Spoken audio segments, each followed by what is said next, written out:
Hey, what's up? You try to connect your phone on the computer and it's not working. The USB is not working. So I'm gonna show you how to fix it on OnePlus Nord N200 phone. So you see, you go in the settings, connection sharing. You try to. The first thing you gotta go is the connection sharing, and if you try to do the USB tethering and you can't turn it on, so that's why you have to do it. So you go back. Make sure the phone is connected to the phone and the computer and the cable is working. So let's connect to the phone and the computer, and you see nothing happened. Nothing happened. So no problem. So this is what you're gonna do. You're gonna go in settings. You're gonna look for about device, version. You're gonna click on version.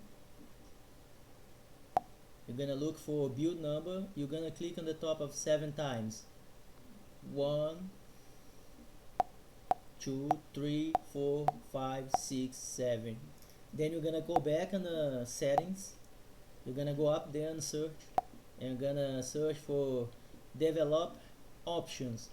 Some phones is not develop options, it's develop manager. But in this one, my phone in the case is develop options. So you click on develop options.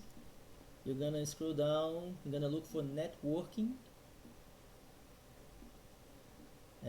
Once you find the networking, you're gonna go to default USB configurations. You're gonna click on it, and you're gonna click on file transfer Android Auto, and should pop that screen. You're gonna put on transfer files Android Auto. You go back, and let's go see on the computer. See, is there? It's connect now. So then you go back in the settings and file transfer out. You so select USB configuration and see MPT media transfer protocol. It's fine. You go back in the settings. You go in the connection sharing again, and see now you can turn it on USB tethering. So that should fix your problem. And if you like, thanks for watching. If you like, subscribe and thumbs up. Thank you.